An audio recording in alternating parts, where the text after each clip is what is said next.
Ogroman strah, stvarno jeste. U srednjoj školi čak sam učestvovala na jednoj književnoj večeri. Ja sam ovako čitala tiho. Mislim da me ni u prvom redu nisu čuli jer ogromna je bila stvarno trema, ali to sam baš tim radionicama i javnog nastupa i svega ostalog prevazišla i videla sam da je javni nastup možda i najvažnija veština danas, stvarno, kojim god poslom da se baviš, ako znaš javni nastup, mnogo ćeš bolje i bit ćeš mnogo uspešniji. Iako kažu da slika govori više od 1000 reči, nije to tačno na Instagramu. Kad sam bila dete, koliko je meni bilo krivo kad se kaže, kad se nekako deca klasifikuju, on je talentovan, on nije talentovan, na neki način odmah diskvalifikuješ neko dete, a možda ona ima interesovanje za to i tim negovanjem svojih veština bi možda dostigao neki nivo. Bio bi svet mnogo dosadno mesto da svi imamo ista interesovanja i da svi imamo isto zanimanje. Naravno da je mnogo bitno da imamo dobre lekare i medicinsko osoblje, ali postoji ogroman prostor i za sve ostalo.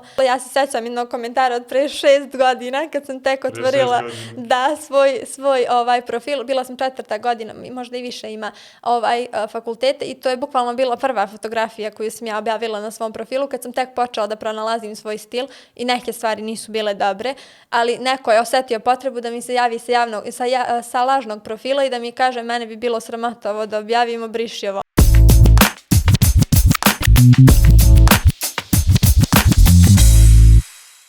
Dobrodošli u novu epizodu Priča koje guraju. Podcast inicijative Poguraj me koji se sprovodi u sklopu Akademije javnog nastupa i govora, koji finansira Ministarstvo turizma i omladine u sklopu Kancelarija za mlade. A danas je tu sa nama Aida Camović-Korać, umetnica i nastavnica slikarstva. Aida, dobrodošla. Hvala puno na pozivu, baš mi je drago što sam sa vama danas. I meni je drago što si ti tu danas prvo da pričamo o tim nekim kreativnim temama, nekim tvojim procesima, ali pre nego što uđemo u sve to, da mi kažeš nešto o sebi, da predstaviš sebe. Kao što si rekao već, moje ime je Aida i ja sam pre svega akademska slikarka, ali pored toga imam još puno drugih interesovanja. Recimo, bavim se pisanjem, naročito pisanjem poezije i u poslednje vreme sam dosta aktivna na Instagramu, pa onako taj neki deo promocije umetnosti i kreativnosti me jako interesuje i na tome najviše radim. Ja bi se odmah zauzeo za tu temu, ali da krenemo nekako po redosledu.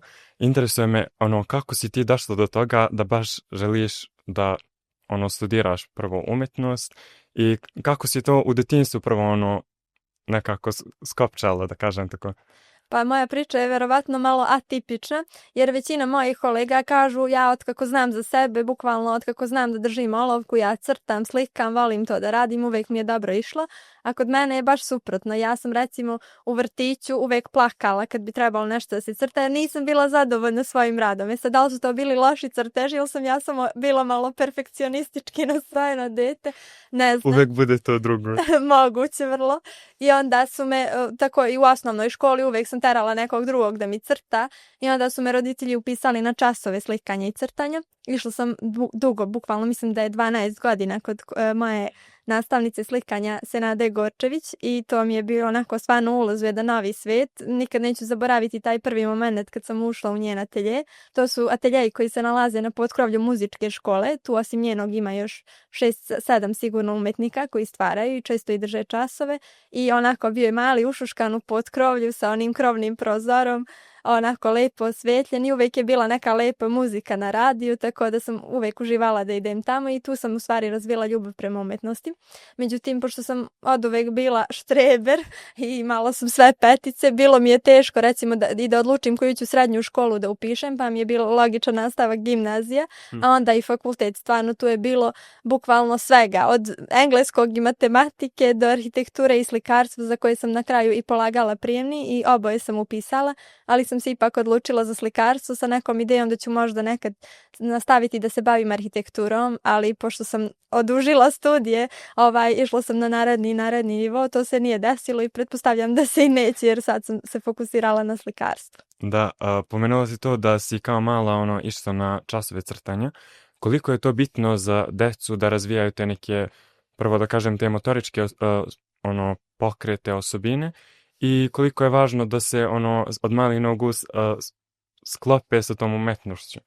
Pa ja mislim da je vrlo važno. Skoro sam baš pisala jednu objavu o talentu. Ja baš izbegavam tu reč, ne volim je nikako, zbog toga što znam kad sam bila dete koliko je meni bilo krivo kad se kaže, kad se nekako deca klasifikuju, on je talentovan, on nije talentovan, na neki način odmah diskvalifikuješ neko dete, a možda ono ima interesovanje za to i tim negovanjem svojih veština bi možda dostigao neki nivo. Više mi se sviđa možda ta reč dar, gde imaš neku radoznalost i sklonost ka tome, pa onda razvijaš veštinu i mislim da dobar nastavnik može puno u tome da pomogne, pre svega da te ohrabri i kad negde zakoči, jer uvek negde zakoči, da nastaviš da radiš, a onda i da znači otkrivaš neke nove tehnike, nove ideje, da se upoznaješ sa nekim drugim umetnicima, iako danas sve imamo na internetu, ali potreban je opet neko da te usmeri šta da tražiš. Da, i nekako taj ljudski odnos, da kažem, kad radiš nešto s nekim, imaš tu nekog pored sebe, kao što si ti rekla, nastavnika, mnogo znači i da te neko podrži u tome i da ti pripomogne i da te nekako usmeri ka tome. I ti nastavnici su uvek ti koji nas nekako od osnovne škole, ne znam, srednje škole usmere. I kako je tebi u toj ulozi? Da li se osjećaš ponosno na sebe što si ti sad ta koja nekog gura dalje? Tačno, skroz se slažem sa svime što si rekao.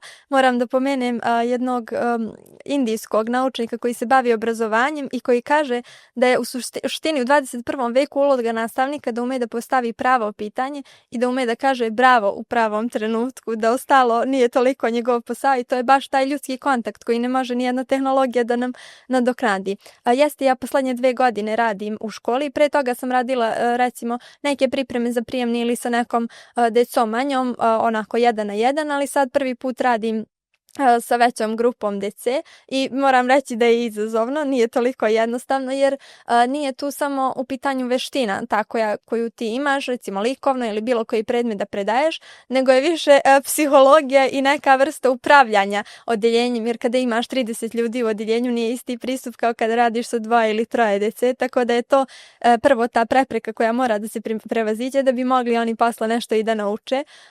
Izazova je mnogo, definitivno. Prvo zbog toga što se, nažalost, umetnost, kao i neki drugi predmeti, svi znamo koji su to predmeti u školi, i od roditelja i od nastavnika i generalno od okruženja se smatraju nebitnim. I onda deca, mislim, nisu oni sami krivi, nisu oni došli na tu ideju, već čuli su to negde iz okruženja i onda mnogo put sam dobila pitanje šta će nama likovno, šta će meni ovo, i onda se zapitam kako da im objasnim to, jer ja, na primjer, nikad to pitanje nisam postavljala zato što je meni to oduvek bilo uživanje. I omiljeno.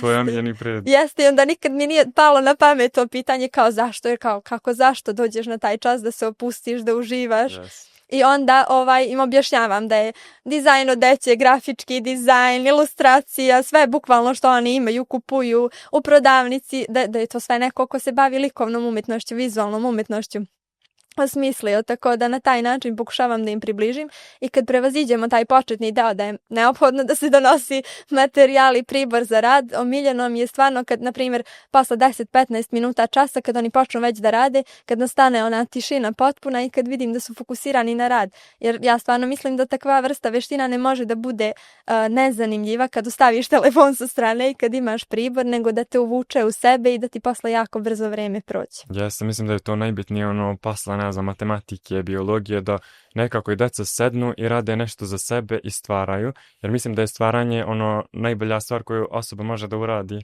za sebe, jer znaš da si ti to svojim rukama uradio. Tako je, sad sam se naježila, bukvalno. Ja sam im to rekla i na početku školske godine, ovo je najzanimljiviji predmet, ovo je stvarno jedan od retkih predmeta gdje vi možete sebe da iskažete, gdje se ne očekuje da naučite nešto i da ga reprodukujete, nego gdje stvarno možete da se iskažete i taj ponos, pogotovo kod mlađe dece, kad nešto naprave svojim rukama, to je stvarno neuporedivo sa bilo čim drugim. A i nekako, ni meni se ne sviđa taj stereotip da je, na primjer, likovno nebitan predmet i da je to kao tu moraš da imaš 5, nego treba više da se podstaknu deca, a i roditelji da na to gledaju kao nešto što je važno za njihovo dijete, da se iskažu, a i pokažu nekako svoje te veštine i opuste tokom škole. Yes. I nikako mi se nije sviđalo, i ja kad sam bio u osnovnoj školi, hajde šta će ti to je likovno, prvo od vršnjaka kad to čuješ, onda se ti nekako, kako da kažem, spojiš sa njima da se ti ne bi izdvajao, kao likovno je nebitno. Jeste, mnogo im je važno da pripadaju, to je stvarno tačno i tačno se vidi razlika između odeljenja gde dominantno deca vole da crtaju, onda se svi uklope i gde kao ne, to nije, onda i oni izbegavaju i ta deca koja vole, a na primjer važno je i zbog toga što postoje deca koja stvarno su dobra u tome i to je možda neki izvor njihovog i samopouzdanja i samopoštovanja i nešto čime mogu da se pohvale. Primetila sam kad izdvojim i na primjer to mi je isto nekako poražavajuće što postoje deca koja su na primjer loša iz drugih predmeta, ali mene to stvarno ne interesuje. Ako su dobri iz mog predmeta, ja ću da ih pohvalim, da izložim njihov rad i oni osete takav ponos i kao wow, ja sam dobio 5, kao naravno da jesi svojom zaslugom, mislim. Jeste, a i ono, meni je to omiljena stvar bilo, znaš, ono kad ti nastavnica izdvoji rad na pano, pa je sad kao ono tvoja izložba. Yes.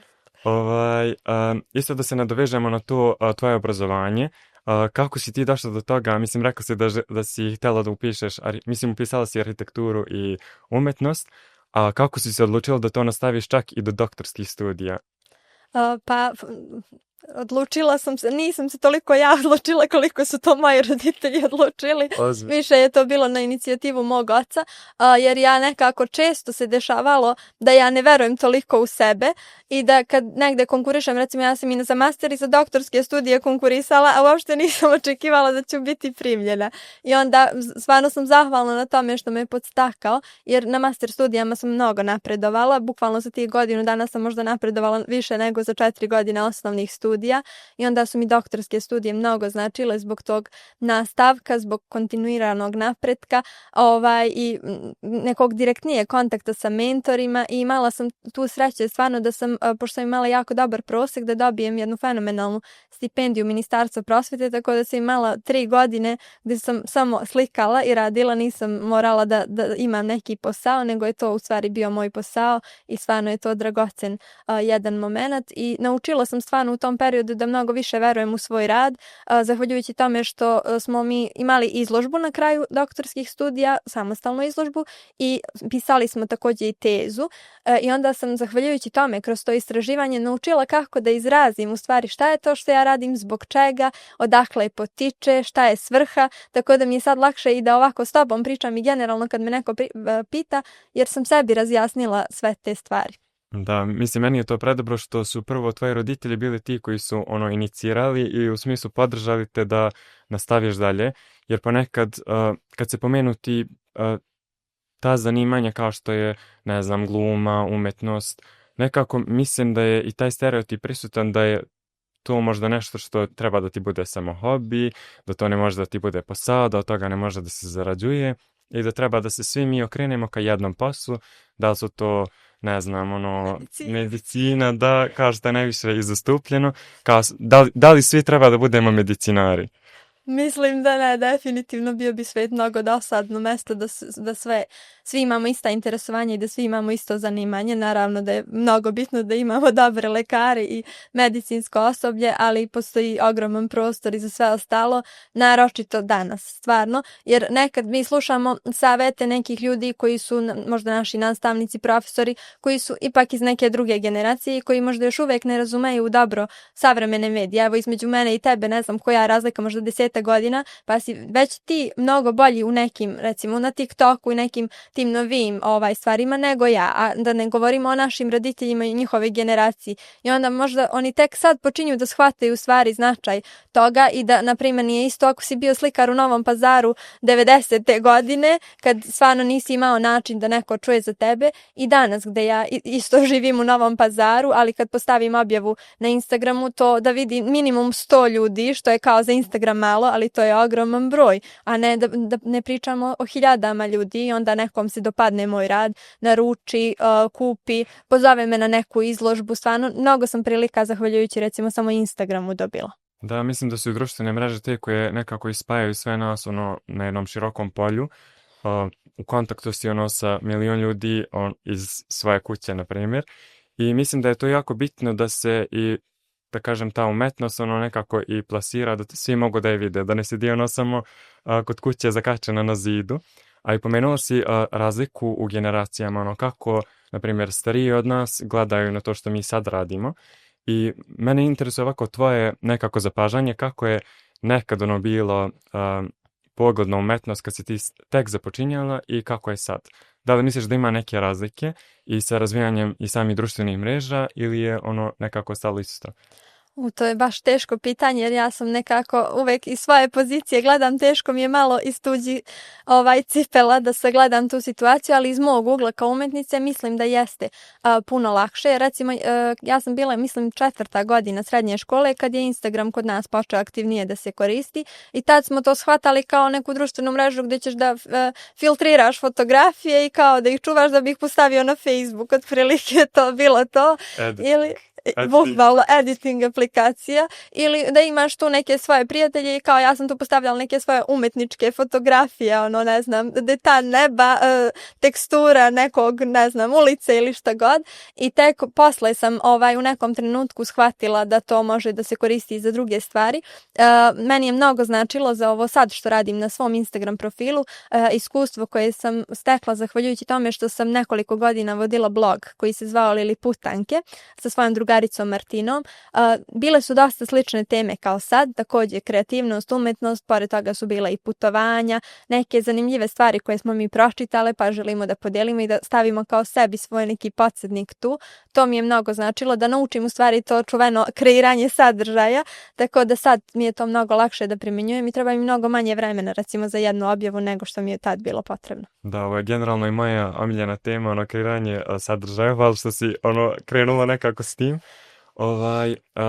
Pa da krenemo i od tog bloga, rekao si da ti je to mnogo značilo, a i mislim da znači da i kao što je ovaj podcast, nekako iskažeš neke svoje mišljenje da iskažeš i da to neko drugi može da čuje i može da se i podstakne, a prvenstveno i mi sami kad nešto kažemo znamo da će negde to da nekom probudi neku ideju ili da se inspiriše. Da. Kako ste vas dve došli na tu ideju da pokrenete blog i rekli si da je to bilo u srednjoj školi ili? Na početku fakulteta, bila sam 2. godina fakulteta. Pa mi smo se, na primjer, upoznale u Subotici na jednom seminaru, malo pre smo ja i ti pričali i o seminarima, to je stvarno važno. Ja sam bila jako aktivna od početka fakulteta na različitim radionicama i seminarima i zahvaljujući tome sam nju upoznala. I onda ona meni pričala o toj svojoj ideji kako odavno mašta o tome da napravi blog o Novom Pazaru. To je bila njena početna ideja i on je trebalo da se zove Liliputanka. Onda smo to iz jednine prebacili u množinu i dogovorile se da zajedno to pokrenemo. Nije bilo uopšte lako. Taj prvi tekst, ja mislim da smo mi 3 meseca uređivale. Prvo, koja će ideja da bude, to su bile silne kafe i šetnje i priče, šta će to da bude, pa onda kad smo došli na tu ideju, bukvalno jer kao prvo, naravno, sva ona pitanja koje se svakom od nas javljaju, sad će svi da kažu šta ove dve se prave pametne, koga zanima sad ovo, da li ovo dovoljno dobro i tako dalje. I stvarno je taj prvi tekst je bio najteži da se objavi, onda očekuješ neki ogroman odjek, a naravno tek si na početku, ne može odmah da tako da to je bio najteži korak, a posle sve postepeno smo se ohrabrivali i videli smo da ima stvarno odjeka i baš to što kažeš, nekad ni ne pretpostavljaš ko su ljudi kojim to može da znači. Recimo, družiš se sa nekim, viđaš se na kafu, sretneš se, ali ni ti ni on ne znate za neka interesovanja da imate zajednička jer jednostavno nikad niste pokrenuli tu temu. Yes. A onda kad objavim na svom blogu, neko kaže, pa ja sam to čitao, gledao i meni se to dopada, pa se pokrene neka tema i baš se lepa zajednica napravila. To je bila inicijativa, ideja da bude samo u Pazaru, međutim mnogo stvarno šire, čak smo imali više ljudi iz drugih gradova koji su nas pratili nego iz Pazara. Da, meni je to prelepo, i sama ta inicijativa da vi nešto same uradite i pogotovo taj prvi početak je uvek najteži, jer želiš da to bude perfektno, želiš da to bude najbolje, ali ja sam dobio dosta savjeta da mislim i iskustva znam da je uvek bolje odradiš nešto i samo kreneš, jer posle vremenom se nadograđuješ i nekako stvari posle idu svojim nekim tokom. A i mislim da je to i jako važno, jer uvijek na početku stavljamo taj pritisak na sebe i nekako ne znamo da li će to da velja, da li će neko da kaže, da li je ovo cringe. Uvijek se postavlja to pitanje da li je to cringe, ali nekom će to da bude, nekom to možda neće da bude zanimljivo, ali svako ima svoju publiku i nekako se ta zajednica, kao što ti kažeš, i kreira. Tačno, izvini, moram samo da se nadovežem na ovo što si rekao, bukvalno to je to i rečenica koja meni stvarno najviše znači i koju sam okačila na zid svog ateljea, bolje završeno nego savršeno. To je ono s čime se stvarno sad vodim, jer neće, naročito prve objave neće biti dobre, koliko god da ih radimo, nego iskustvo postaje bolje. Jeste, a i nekako možda te objave budu dobre, ali mi kad stavimo u svoje glavi to i možda previše sebe, da kažem, kritikujemo, želimo da to bude perfektno, u stvari ne vidimo to nekim realnim, objektivno, da. Pa mi isto interesuje, jel ti bilo teško da pokreneš taj blog, koliko je teško zapravo da se staviš u tu poziciju da ti sad nešto objavljuješ, da li si, i uspod pitanje, da li sebe više vidiš kao ekstrovertnu ili introvertnu osobu? Super pitanje.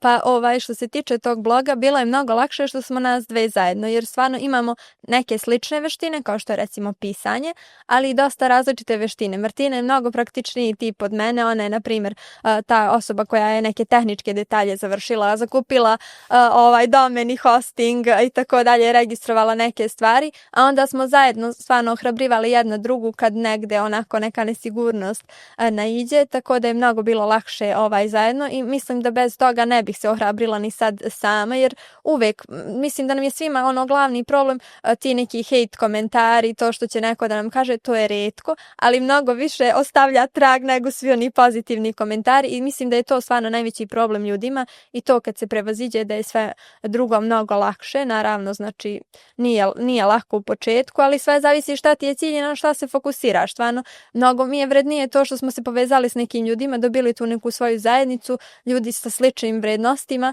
nego to da li mi je neko 3-4 puta napisao nešto ili poslao neku poruku da mu se ne sviđa. A što se tiče toga da li sam introvertna ili ekstrovertna osoba, u suštini stvarno sam introvertna osoba, iako to možda ne izgleda tako, ali ljudi koji me znaju recimo od pre 10 godina iz srednje škole ili naročito iz osnovne škole znaju da sam bila baš veliki introvert, iako sam recimo bila odličan đak. Ja ne znam da li sam si ja ikad sama javila nešto da kažem, nego bih uvek čekala da nastavnik nešto pita pa da bih ja onda mogla da kažem. Nikad nisam nastupala javno, znači recitacije, drama, to je sve meni bila, znači preznojavanje, bukvalno ogroman strah, stvarno jeste. U srednjoj školi čak sam učestvovala na jednoj književnoj večeri, ja sam ovako čitala tiho, mislim da me ni u prvom redu nisu čuli jer ogromna je bila stvarno trema, ali to sam baš tim radionicama i javnog nastupa i svega ostalog prevazišla i videla sam da je javni nastup možda i najvažnija veština danas, stvarno, kojim god poslom da se baviš, ako znaš javni nastup, mnogo ćeš bolje i bit ćeš mnogo uspešniji. Yes. Tako da za sve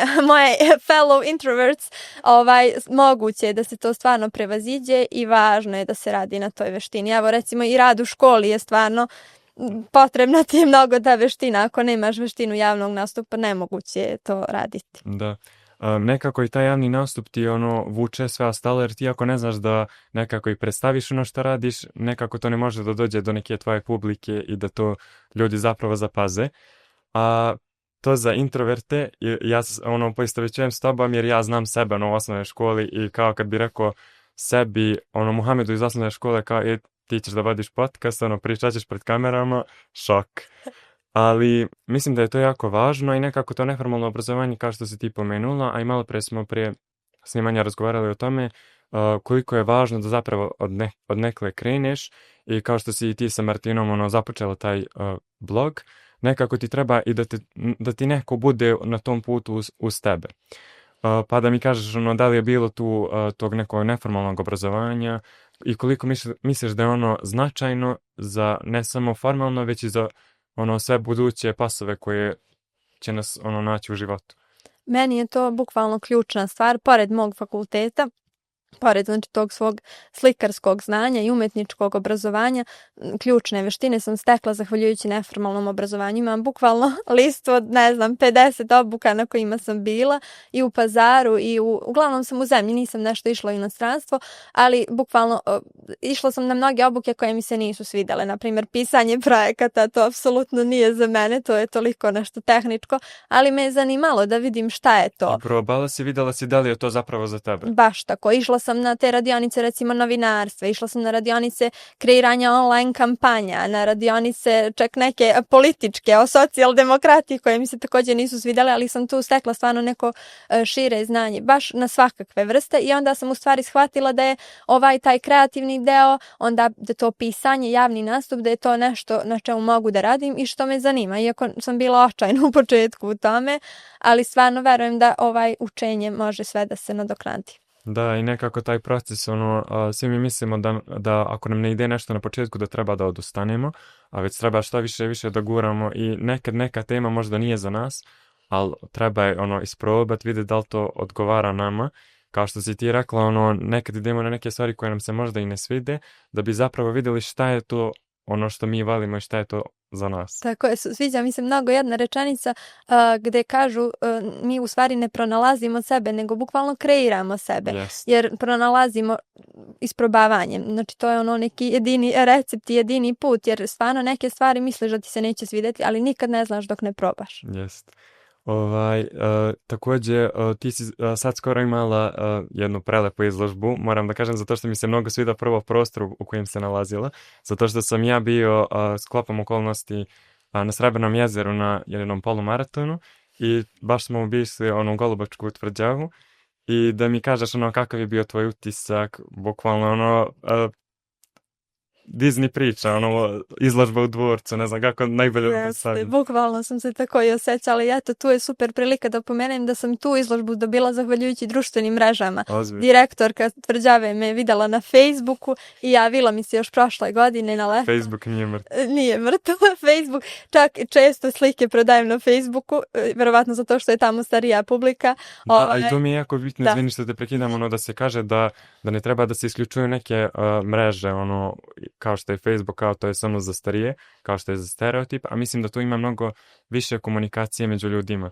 Jeste, tačno, stvarno, ja na primjer tamo nemam nikakvu, imam u stvari stranicu, ali mi nije aktivna, nego na svom ličnom profilu okačim nešto s vremena na vrijeme.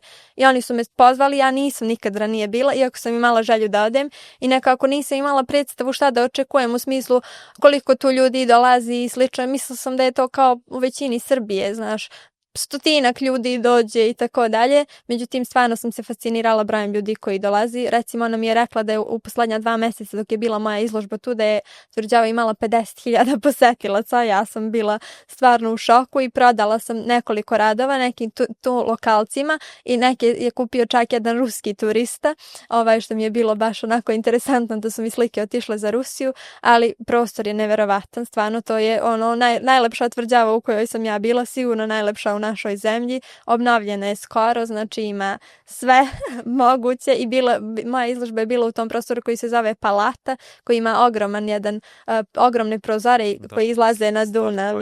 Meni je to prelepo, ja sam baš bio tu i prvo je prvi deo kao muzej, imaju neki starinski ne znam, oklop i to sve i onda dođeš gde su štafela i sve slike su postavljene, što meni su prelepo, nekako dobije i taj vibe nekih tvojih fotografija. Mislim, to je slika koje ti crtaš i slikaš.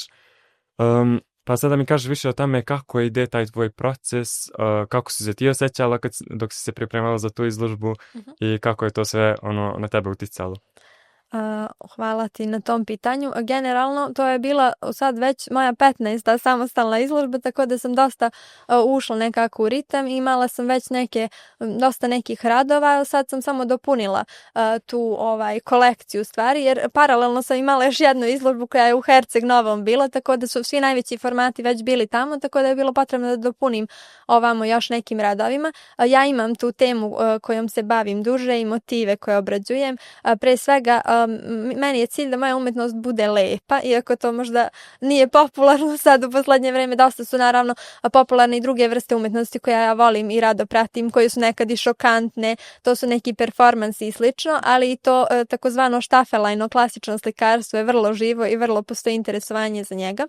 Vrsta umetnosti kojom se ja bavim jeste, znači rekla sam već, štafelajno slikarstvo, to znači da su to neki manji formati, onda je intimističko, što znači da se ja bavim nekim svakodnevnim temama, nekim enterijerima, cvećem, nekim temama koje nisu recimo religijske, mitološke, neke velike, ozbiljne teme pod znacima navoda, već nešto stvarno svakodnevno i cilj mi je da prenesem atmosferu nekog trenutka.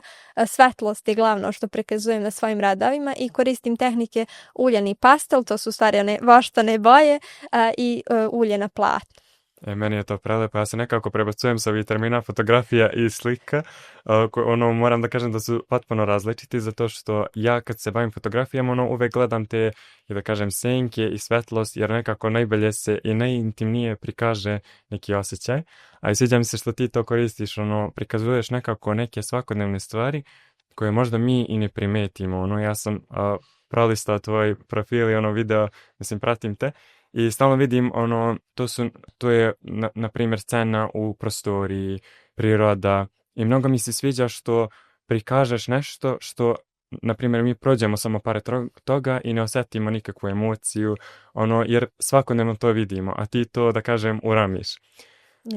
Da, i nekako nadovezao bi se isto to kako ti dođe inspiracija, jel random da bereš, na primjer, neki prostor ili razmišljaš duže o tome? Hvala ti i na ovom pitanju, s vami se sviđaju. U suštini ja bih rekla da je slikarstvo stvarno prije svega umetnost posmatranja i zbog toga se ja bavim i pisanjem poezije, zato što je bitno da umeš da primetiš stvari. To je ono što mi vežbamo prve 2 godine na fakultetu, crtamo besomučno onako mrtve prirode i figure i kao šta će nama ovo, ali to te stvarno nauči da gledaš, da ne crtaš objekat onako kako ti zamišljaš, nego stvarno onako kako ga vidiš. I onda sam ja naučila da primećujem. Evo, ja kad sam ušla u vašu prostoriju, bila sam oduševljena nekim stvarima, svetlošću ovom iza tebe, ovim paravanom i bukvalno već vidim neke stvari koje mi se dopadaju i koje bi mogle da se naslikaju. I onda gde god da idem, što god mi se dopadne, ja beležim, fotografišem i bukvalno imam jedan folder gde imam svu tu inspiraciju i onda nekad se desi da, na primjer, sutra dan to nacrtam, a nekad mi to stoji 3-4 godine u folderu, pa onda ja sam u ateljeu, hoću da počnem novu sliku, prelistam i vidim šta mi se radi najviše u tom trenutku i onda to počnem da radim, tako da ne verujem u to da postoje naravno umetnici koji rade iz glave, ali vrsta slikarstva kojim se ja bavim, to je figurativno slikarstvo, što znači da prikazujem objekte postojeće, znači nije apstraktno da su samo neki oblici, jeste i nije izmišljeno i onda verujem da je važno da imamo fotografiju, da imamo referencu sa koje to gledamo, jer priroda je takva da znamo, ne postoje 20 otiska prsta, ali ne postoje ni 20 kamena, ni 20 lista i onda ne možemo mi da izmaštamo toliko koliko je to priroda prelepo i savršeno stvorila i naše je samo da to prenesemo naravno na naš način. Ja uvek, recimo ako slikam neku biljku, ja je ne prenosim 100% isto, uvećavam nekad listove zato što mi se više dopada, naglasim boje, to jako volim da radim, da pojačavam boje, da budu malo toplije nego što jesu i onda tim nekim sitnim intervencijama mi napravimo taj neki prizor da bude naš i da bude prepoznatljiv. Da, i nekako dolazim do tog sljedećeg pitanja, koliko je emocija bitna, koliko je estetika bitna tebi u tvom radu? Meni je vrlo bitno emocija u smislu, emocija koju ja imam kad posmatram neki prizor i emocija koju želim da posmatrač doživi. Ja želim da to budu prijatne emocije i najveći mi je kompliment kad neko dođe na moju izložbu i kaže toliko prenose radost tvoje slike, jer to mi je neki cilj. Jedan od mojih omiljenih umetnika, Andrej Matis, je rekao da je za njega slikarstvo umetnost poput udobne fotelje u koju sedneš da se odmoriš nakon napornog rada i to je ono čime se ja rukovodim stvarno u svom radu. Želim da kad okačite moju sliku u svoj prostor da to bude neki mir, neki spokoj, kad odmarate da možete da gledate u nju i da izaziva neka prijatna osjećanja. Da, mnogo mi se sviđa kako si to sve rekla, zato što emocija je nekako i najbitnija i uvek zapamtimo i kad pričamo s ljudima kako smo se osjećali u tom trenutku, a ne šta su zapravo oni sve to rekli. I nadovezao bi se isto temu koju si pokrenula za društvene mreže, koliko je bitno da se slikari prikažu na društvenim mrežama i koliko je tebi to značilo, jer tvoj Instagram je jako aktivan i da kažem živ. I nekako prenosiš i sve svoje neke kreativne procese, sve svoje slike, način na koji ti i razmišljaš i kako dolaziš do toga i mislim da je to jako zanimljiv način iskazivanja zato što se ljudi bolje povežu s tobom i s tvojim radom i koliko je tebi to značilo. Super. Prvo moram da istaknem da mislim da su do sad već svi umetnici shvatili da je Instagram važan i da su društvene mreže važne. Sad, ono što ja primećujem da postoje neke dve najosnovnije kategorije, bar kod mojih kolega to primećujem. Postoje umetnici koji rade ogromne formate i koji rade slike koje nisu namenjene za širu publiku, niti ih zanima šira publika. To su recimo slike koje su namenjene stvarno za neke elitne prostore i za ljude koji već znaju mnogo umetnosti, o istoriji umetnosti, koji posjećuju redovno muzeje i galerije i oni se njima obraćaju. I to je skroz ok, to je njihova publika. Međutim, ja nisam uopšte taj tip. Meni je mnogo važno da se povežem sa širom zajednicom, ne samo zbog toga da bi šta više ljudi videlo moje slike, nego ja stvarno imam tu ogromnu potrebu da komuniciram i da se povezujem sa ljudima. I shvatila sam da, iako kažu da slika govori više od 1000 reči, nije to tačno na Instagramu, jer ja sam nekoliko godina s vremena na vreme tako postavljala samo svoje slike sa nekim hashtagovima i tako dalje, ali to ljudima stvarno retko kome znači onima koji se stvarno razumeju umetnost, ali ja sam za to da približimo što većem broju ljudi i da ljudi mogu da razumeju ako se mi malo približimo njima.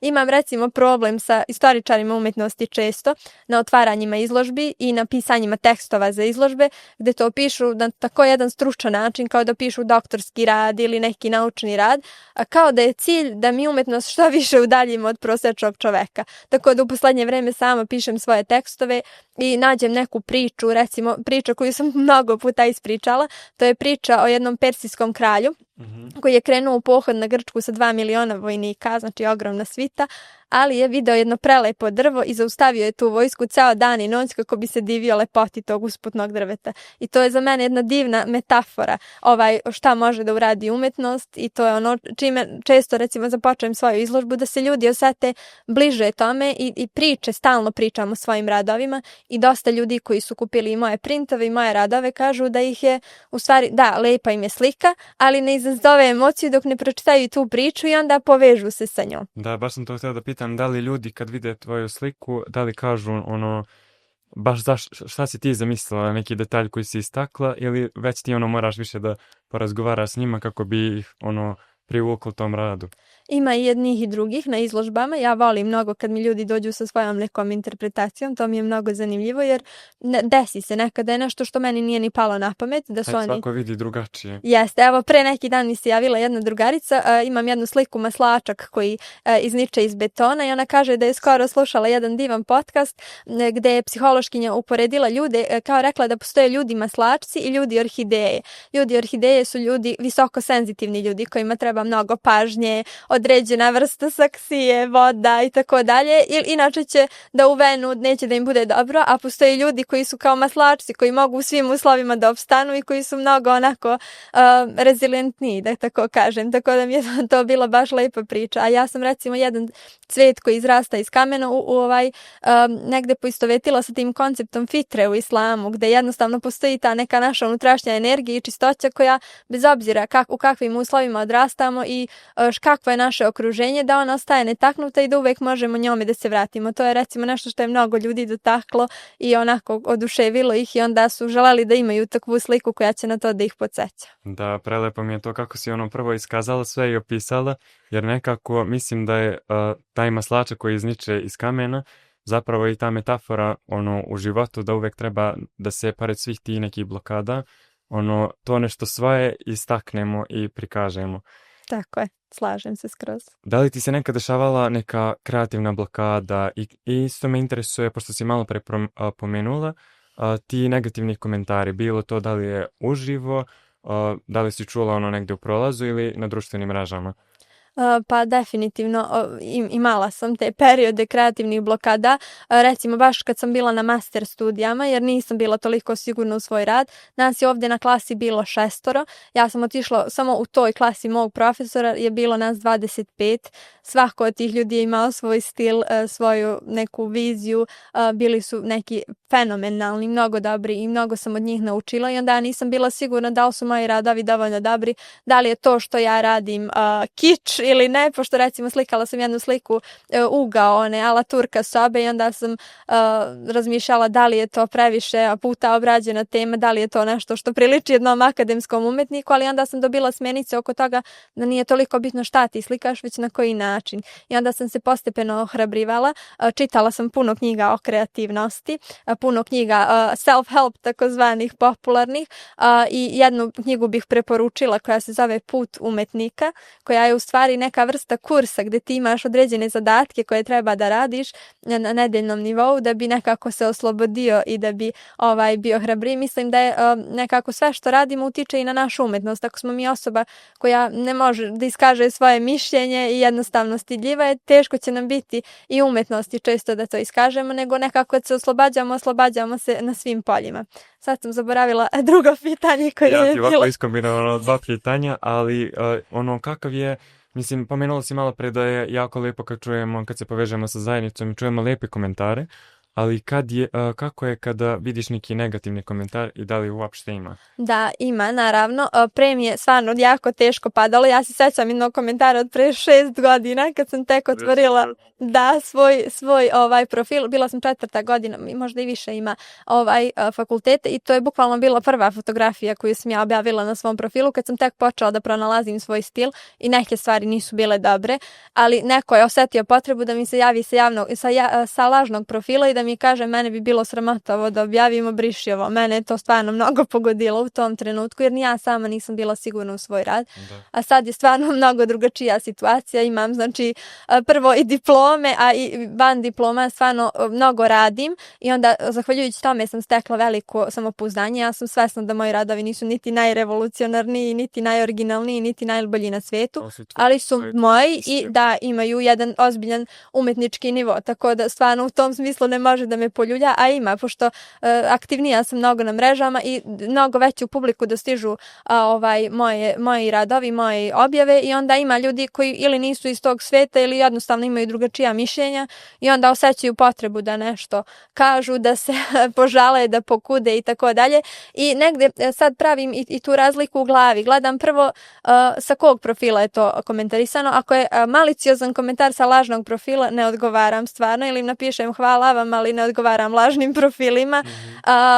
I nekad stvarno desi se nekad da vidim da ljudi nisu zlonamerni, ali jednostavno nešto ne razumeju i da posle par komentara da promene mišljenje ili da kažu ne slažemo se, ali hvala vam što ste bili tako ljubazni i konstruktivni. Tako da stvarno ima različitih vrsta, ali ne pogađa me. Kad me nešto pogodi, imam svoje prijatelje, ljude kojima ću da se obratim, sa kojima ću da popričam i to je to. Ali mislim, mnogo ljudi izbegava da se pojavljuje zbog tih par komentara, a mislim da to stvarno nije nešto što bi trebalo da određuje tok našeg života. Slažem se, jer nekako ljudi stavljaju na tu vagu više teže ti negativni komentari nego milion pozitivni, ali mislim da tako uopšte ne treba da bude jer uvek većinom ima manje negativnih komentara, a i sviđa mi se kako si napravila tu paralelu, kad si tek počinjala, pronalazila si neki svoj stil i nisi baš bila sigurna u sebe, jer nisi i u svoj rad zato što nisi u potpunosti bila sigurna da je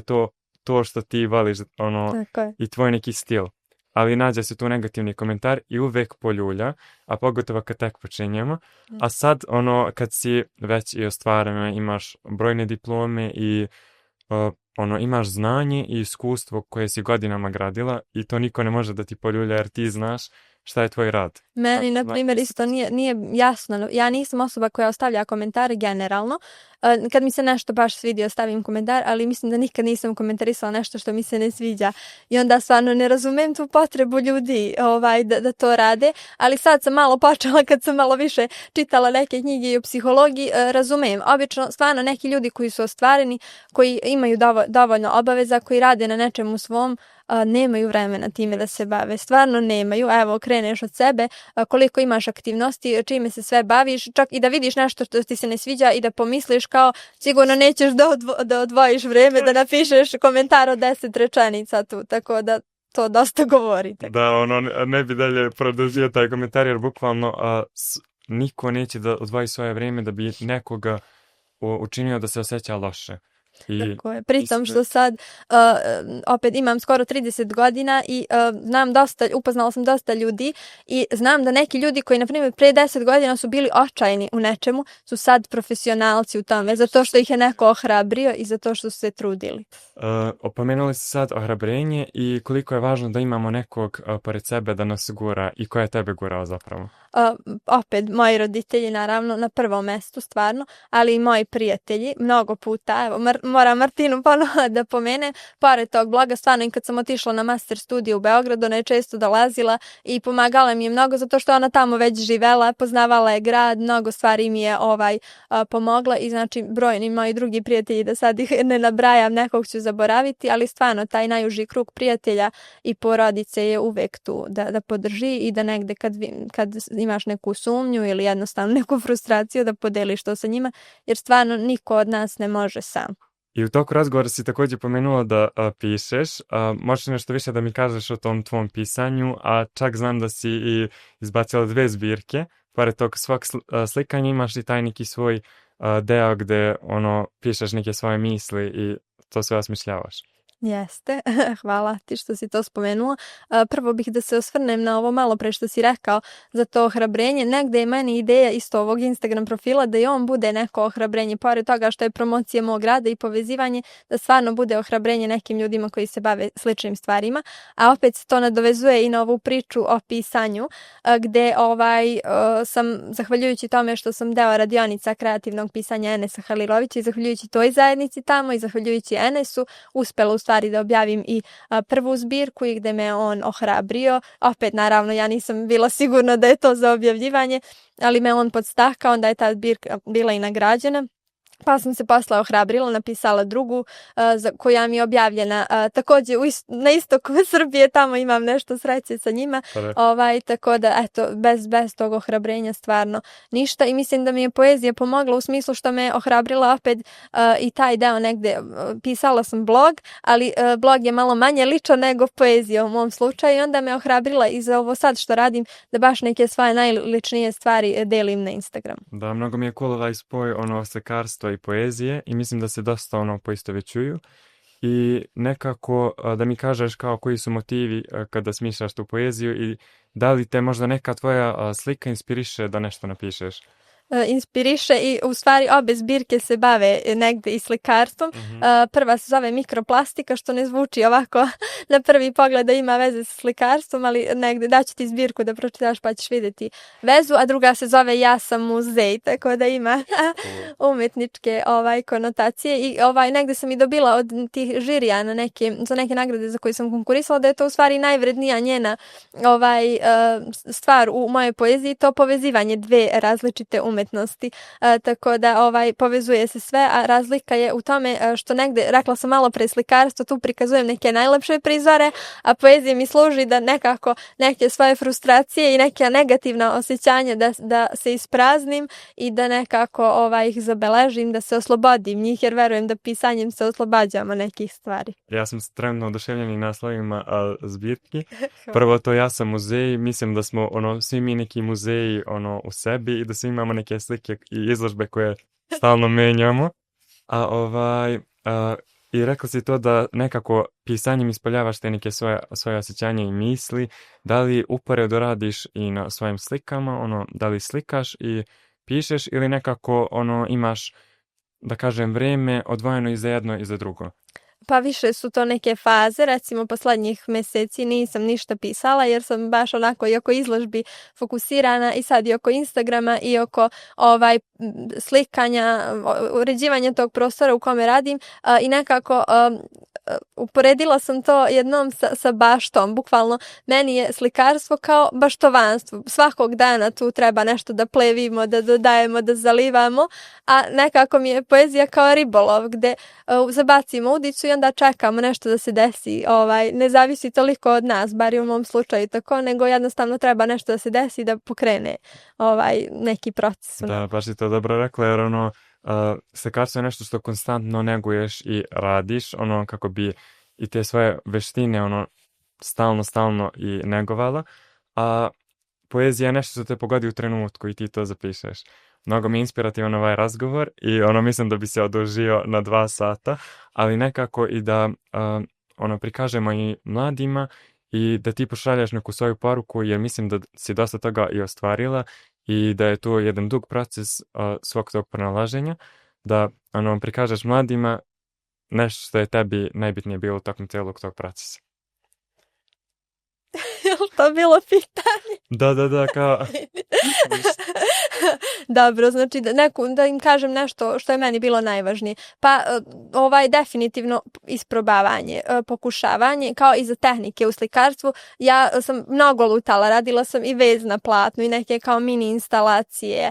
Isprobavala sam sve tehnike od ugljena preko, tuša i pera do, znači, ovog sad što sam našla i bukvalno nisam znala pre 10 godina, to su te 2 moje omiljene tehnike, nego isprobajte, bukvalno sve ono što je dobro, što nikome ne škodi, treba da isprobate i u smislu nekih drugih veština i u smislu vašeg posla. Jednostavno nećete znati šta funkcioniše dok ne probate i idite na što više nekih obuka, upoznajte što više različitih ljudi, jer nekad i od ljudi naučimo samim njihovim ponašanjem. Ajde, hvala ti puno što si bila tu danas s nama i podijelila neko svoje iskustvo i pogurala nekako i tu umetničku priču koja je meni jako draga. I jako mi je drago što si bila to danas sa mnom.